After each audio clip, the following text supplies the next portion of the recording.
DMP সরকারি সাপ্লাইয়ের গাড়ি। এগুলোর নাম্বার এখনো হয় নাই। আর হচ্ছে পুলিশ সদস্য ছাড়ি নাই, যদি ওই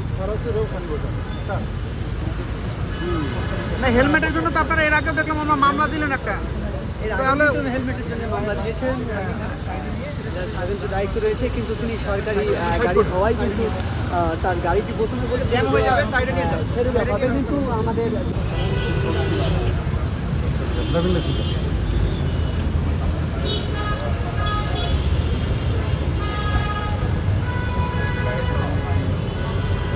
স্যার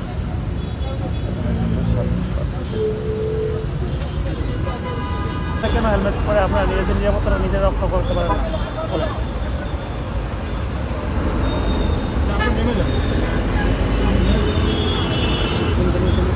আপনারা যদি নিজেদের নিরাপত্তাটা যদি না বোঝেন তাহলে মানে অবুঝের মতো কাজ করলে তো হবে না। আপনি হেঁটে যান। মনির ভাই, একই অভিযোগে তো আমরা দেখলাম ওখানে আপনারা একটা মামলা দিলেন 2000 টাকা। উনি সরকারি দেখে কি ওনার জন্য বিশেষ কোনো ডিসকাউন্ট? ডিএমপি সরকারি সাপ্লাইয়ের গাড়ি। এগুলোর নাম্বার এখনো হয় নাই। আর হচ্ছে পুলিশ সদস্য ছাড়ি নাই, যদি ওই না হেলমেটের জন্য তো আপনারা এর আগে দেখলাম আমরা মামলা দিলেন একটা, তাহলে হেলমেটের জন্য মামলা দিয়েছেন, স্বাধীন দায়িত্ব রয়েছে, কিন্তু তিনি সরকারি গাড়ি হওয়ায় কিন্তু তার গাড়িটি প্রথমে বলে জ্যাম হয়ে যাবে, সাইডে নিয়ে যাবে, ছেড়ে দেওয়া হবে, কিন্তু আমাদের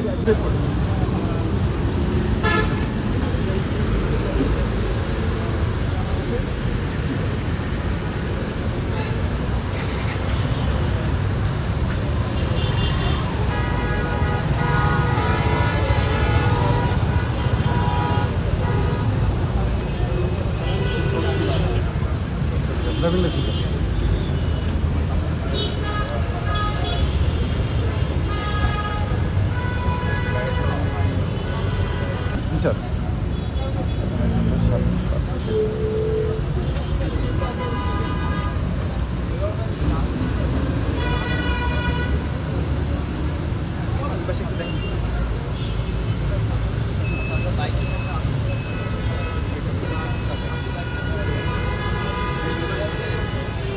দর্শক দেখতে পাচ্ছেন যে না আনতে পারলে your bike would be saved for আমি পেপারস আনাচ্ছি আমার বাকি তো সমস্যা নেই। ঠিক আছে, সাইড করেন আর ওনার চাবিগুলো একটু মারি।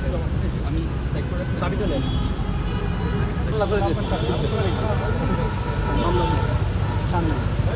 হেলমেটের মামলা হয়েছে। কত টাকা? উইদাউট ওয়ারিং হেলমেট 92 এক দ্বারা মামলা হয়েছে, 1000 টাকা জরিমানা হয়েছে। উনিকে সরকারি অফিসার হিসেবে পরিচয় দিয়েছিলেন, না, উনি বলছিল যে উনি আমাদের কি অপরাধ পেয়েছিলেন? হেলমেট ছাড়া পাইছিলাম একজন যে গাড়ি চালাচ্ছিল তার হেলমেট ছিল, বাট যে সেকেন্ড সিটের ছিল তার হেলমেট ছিল না। সেই ক্ষেত্রে যে আইনগত ব্যবস্থা সেটা নেওয়া হয়েছে। কিন্তু উনি পুলিশ সদস্য ছিলেন, হ্যাঁ, এরকম পরিচিত। তাতে আপনাদের মানে কোনো ধরনের? যেহেতু এটা সকলের জন্য আইন সমান, সেক্ষেত্রে আমরা আইনগত ব্যবস্থা নিয়েছি। ওকে, থ্যাংক ইউ।